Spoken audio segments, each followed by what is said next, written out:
याद बहुत आते हैं पल पल सबको अब अखिलेश जी।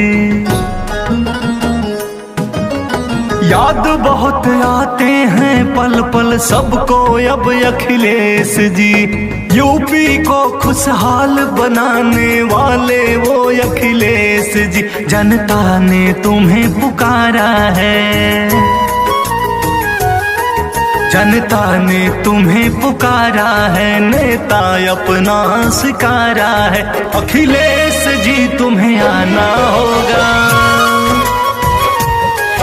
अखिलेश जी फिर आना होगा। अखिलेश जी तुम्हें आना होगा, अखिलेश जी फिर आना होगा।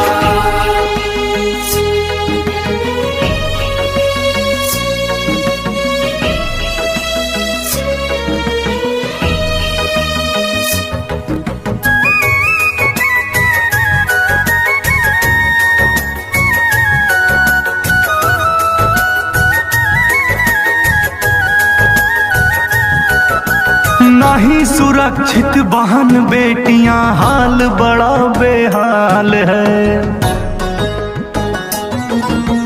नहीं सुरक्षित बहन बेटियां, हाल बड़ा बेहाल है। काम बिना है युवा भटकता, सब कुछ झोलम झाल है। बहनों के सम्मान में, बहनों के सम्मान में, बिछड़ों के अभिमान में, अखिलेश जी तुम्हें आना होगा, अखिलेश जी फिर आना होगा। अखिलेश जी तुम्हें आना होगा, अखिलेश जी फिर आना होगा।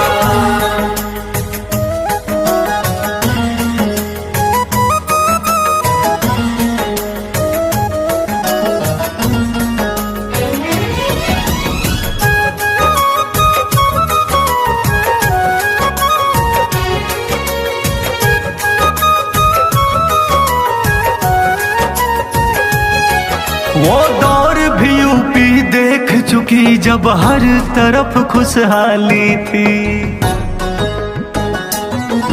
वो दौर भी यूपी देख चुकी जब हर तरफ खुशहाली थी। एक बराबर इज्जत सबकी, एक सीध दिवाली थी। नफरत को मिटाने को, नफरत को मिटाने को, यूपी को बचाने को, अखिलेश जी तुम्हें आना होगा,